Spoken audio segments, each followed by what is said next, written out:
Good morning. If this is your first time, I am Kyle and I am one half of the Wandering Shores. So today we're going to be doing a campsite review of Joshua Tree South BLM. We are just steps outside the south entrance to Joshua Tree National Park, and I wanted to take you through and kind of give you a little rundown of what's going on here in the area. There is plenty of free camping. I want to show you kind of the drive-in on sections of it, kind of give you some warnings about certain sections of it, and talk about where you can dump and get water for free. So I thought I'd start this campsite review down here by the interstate.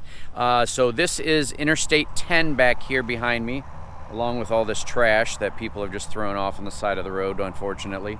That's Interstate 10, so that direction is Phoenix, that direction is Los Angeles, and this is 29 Palms exit. So once you get off the exit, you're gonna head north less than a mile.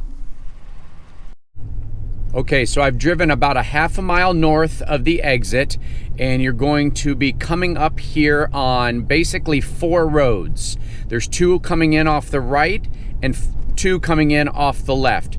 The primary boondocking area for most larger rigs especially is going to be on this first left-hand turn. This is a much smoother road than the one, 100 feet up the road there on the left. And I would suggest if you're going on a big rig, or you have a big rig, this might be the one to go in on. Now, you can see campsites here on the left, or I'm sorry, on the right and on the left. Couple things to keep in mind about these campsites here. They're pretty unlevel. It's going to take some wiggling in order to get most rigs, especially larger rigs, level in this first section here. But I also want to give you fair warning that if you drive back here too far, you might have a problem turning around. So you may want to go back and scout. There are several sites, as you can see, off to the left and off to the right. Here we are right here on the right hand side with our friends Rick and Teresa. This road is smooth. A few ups and downs, but most standard RVs will have no problem clearing it. As you can see, we've got a Class A in here. There are some larger fifth wheels. There's a reflection there. Here's where you come to a junction and you really don't have a lot of options as far as where to go. Now, there is a person camped here on the right-hand side. Looks like he may be living here, unfortunately. But I'm just going to go through here, even though it's not ideal for most rigs.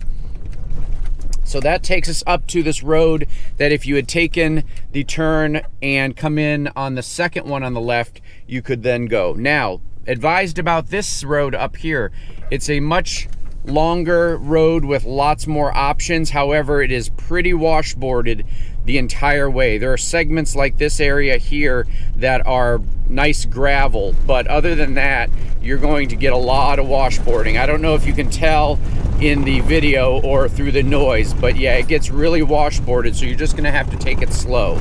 So I just pulled over on the side of the road here, and basically you can go on for at least 1.5 miles or so that I've scouted, and there are a lot of open boondocking spots. You're not gonna have any obstructions for trees, so if you've got Starlink, it's gonna be ideal for you. The Verizon service is hit or miss. Last night when we got here, we were getting barely 0.2 down, and this morning I woke up and I was getting probably close to 15 down on Verizon. Starlink, no problem whatsoever. So yeah, you've got an entire mile or so of road that you can travel down and boondock. As the further you get in on this area, the flatter the ground gets, so you won't have as much trouble getting level. I'm back out at 29 Palms Road.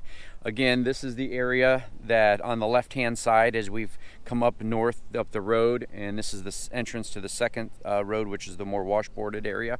Over there, you will see 2 entrances, which would have been on the right-hand side / east side as you're coming up 29 Palms. We took this road down. This is a very washboarded road. No problem as far as rig size, but most of the spots down there are fairly small. So if you're looking for a big rig friendly site, you're definitely going to want to turn left into the Joshua Tree BLM land on the west side of 29 Palms. And that road down there, the first one on the right, if you're coming from the highway, it's somewhat similar to the one on the left. It's very short, and then it eventually intersects with this larger road here. So now, regarding dump stations, water, and trash.